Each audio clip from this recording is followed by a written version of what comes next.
معزز سامعین، آداب۔ آج جو کتاب آپ کی خدمت میں پیش کی جا رہی ہے اس کا عنوان ہے پطرس کے مضامین۔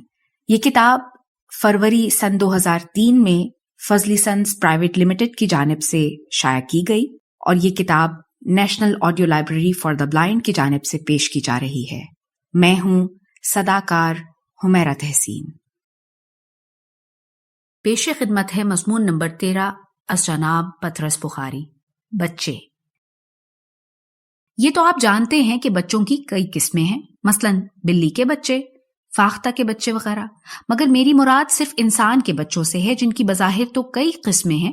کوئی پیارا سا بچہ ہے اور کوئی ننھا سا بچہ ہے، کوئی پھول سا بچہ ہے اور کوئی چاند سا بچہ ہے، لیکن یہ سب اس وقت تک کی باتیں ہیں جب تک برخودار پنگوڑے میں سویا پڑا ہے۔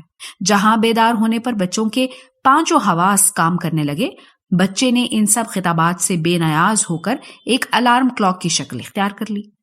یہ جو میں نے اوپر لکھا ہے کہ بیدار ہونے پر بچے کے پانچوں حواس کام کرنے لگ جاتے ہیں، یہ میں نے حکماء کے تجربات کی بنیاد پر لکھا ہے، ورنہ حاشا و کلا میں اس بات کا قائل نہیں ہوں۔ کہتے ہیں بچہ سنتا بھی ہے اور دیکھتا بھی ہے، لیکن مجھے آج تک سوائے اس کی قوت ناطقہ کے اور کسی قوت کا ثبوت نہیں ملا۔ کئی دفعہ ایسا اتفاق ہوا کہ روتا بچہ میرے حوالے کر دیا گیا ہے کہ ذرا اسے چپ کروانا۔ میں نے جناب اس بچے کے سامنے گانے گائے ہیں، شعر پڑھے ہیں، ناچ ناچے ہیں، تالیاں بجائی ہیں، گھٹنوں کے بل چل کر گھوڑے کی نقلیں اتاری ہیں، بھیڑ بکری کی سی آواز نکالی ہے، سر کے بل کھڑے ہو کر ہوا میں بائسیکل چلانے کے نمونے پیش کیے ہیں، لیکن کیا مجال جو اس بچے کی یکسوئی میں ذرا بھی فرق آیا ہو، جس سر پر اس نے شروع کیا تھا اس سے ذرا بھی نیچے اترا ہو۔ اور خدا جانے ایسا بچہ دیکھتا ہے اور سنتا ہے تو کس وقت؟ بچے کی زندگی کا شاید ہی کوئی لمحہ ایسا گزرتا ہو جب اس کے لیے کسی نہ کسی قسم کا شور ضروری نہ ہو۔ اکثر اوقات تو وہ خود بھی سامنے نوازی کرتے ہیں، ورنہ یہ فرض ان کے لواحقین پر عائد ہوتا ہے۔ ان کو سلانا ہو تو لوری دیجیے، ہنسانا ہو تو محمل سے فکرے بے معنی سے بے معنی منہ بنا کر بلند سے بلند آواز میں ان کے سامنے دہرائیے، اور کچھ نہ ہو تو شغل بیکاری کے طور پر ان کے ہاتھ میں ایک جھنجھنا دے دیجیے۔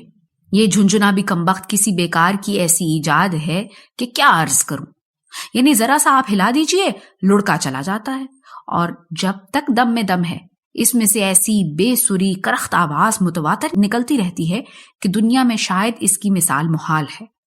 اور جو آپ نے مامتا یا باپتا کے جوش میں آ کر برخودار کو ایک عدد وہ ربڑ کی گڑیا منگوا دی جس میں ایک بہت ہی تیز آواز کی سیٹی لگی ہوتی ہے، تو بس پھر خدا حافظ۔ اس سے بڑھ کر میری صحت کے لیے مضر چیز دنیا میں اور کوئی نہیں، سوائے شاید اس ربڑ کے تھیلے کے جس کے منہ پر ایک سیٹی دار نالی لگی ہوتی ہے اور جس میں منہ سے ہوا بھری جاتی ہے۔ خوش قسمت ہیں وہ لوگ جو والدین کہلاتے ہیں، بدقسمت ہیں تو وہ بیچارے جو قدرت کی طرف سے اس ڈیوٹی پر مقرر ہوئے ہیں کہ جب کسی عزیز یا دوست کے بچے کو دیکھیں تو ایسے موقعوں پر ان کے ذاتی جذبات کچھ ہی کیوں نہ ہوں، وہ یہ ضرور کہیں گے کہ کیا پیارا بچہ ہے۔ میرے ساتھ کے گھر ایک مرزا صاحب رہتے ہیں، خدا کے فضل سے 6 بچوں کے والد ہیں۔ بڑے بچے کی عمر 9 سال ہے، بہت شریف آدمی ہیں، ان کے بچے بھی بیچارے بہت ہی بے زبان ہیں۔ جب ان میں سے ایک روتا ہے تو باقی کے سب چپ کے بیٹھے سنتے رہتے ہیں۔ جب وہ روتے روتے تھک جاتا ہے تو ان کا دوسرا برخودار شروع ہو جاتا ہے، وہ ہار جاتا ہے تو تیسرے کی باری آتی ہے۔ رات کی ڈیوٹی والے بچے الگ ہیں، ان کا سر ذرا باریک ہے، آپ انگلیاں چٹخوا کر، سر کی کھال میں تیل جھسوا کر، کانوں میں روئی دے کر، لحاف میں سر لپیٹ کر سوئیے۔ ایک لمحے کے اندر آپ کو جگا کے اٹھا کے بٹھا نہ دیں تو میرا ذمہ۔ انہیں مرزا صاحب کے گھر جب میں جاتا ہوں تو ایک ایک بچے کو بلا کر پیار کرتا ہوں۔ اب آپ ہی بتائیے کہ میں کیا کروں؟ کئی دفعہ دل میں مرزا صاحب سے کہوں کہ حضرت آپ کی ان نغمہ سرائیوں نے میری زندگی حرام کر دی ہے، نہ دن کو کام کر سکتا ہوں نہ رات کو سو سکتا ہوں، لیکن یہ میں کہنے کو ہی ہوتا ہوں کہ ان کا ایک بچہ کمرے میں آ جاتا ہے اور مرزا صاحب ایک والدانہ تبسم سے کہتے ہیں، اختر بیٹا ان کو سلام کرو۔ سلام کرو بیٹا، ان کا نام اختر ہے، صاحب بڑا اچھا بیٹا ہے، کبھی ضد نہیں کرتا، کبھی نہیں روتا، کبھی ماں کو دکھ نہیں کرتا۔ میں اچھی طرح جانتا ہوں کہ یہ وہی نالائق ہے جو رات کے 2 بجے گلا پھاڑ کے روتا ہے۔ مرزا صاحب قبلہ تو شاید اپنے خراتوں کے زور و شور میں کچھ سنتے نہیں، بدبختی ہماری ہی ہوتی ہے، لیکن کہتا یہی ہوں کہ یہاں آؤ بیٹا، اور گھٹنے پر بٹھا کر اس کا منہ بھی چومتا ہوں۔ خدا جانے آج کل کے بچے کس قسم کے بچے ہیں، ہمیں اچھی طرح یاد ہے کہ ہم بقرعید کو تھوڑا سا رو لیا کرتے تھے اور کبھی کبھار کوئی مہمان آ نکلا تو نمونے کے طور پر تھوڑی سی ضد کر لی، کیونکہ ایسے موقع پر ضد کارآمد ہوا کرتی تھی۔ لیکن یہ کہ 24 گھنٹے متواتر روتے رہیں، ایسی مشق ہم نے کبھی بہم نہ پہنچائی تھی۔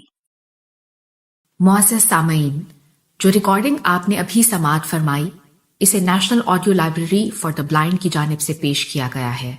ہمارے یوٹیوب چینل کو لائک، سبسکرائب اور شیئر ضرور کیجیے۔ اپنی قیمتی تجاویز اور آراء کے اظہار کے لیے ہمارے کمنٹ سیکشن کا استعمال کیجیے۔ اگر آپ بھی رضاکارانہ طور پر ہمارے اس مشن کا حصہ بننا چاہیں تو ڈسکرپشن میں دیے گئے لنک کے ذریعے ہمارے واٹس ایپ گروپ کو جوائن کیجیے۔ شکریہ۔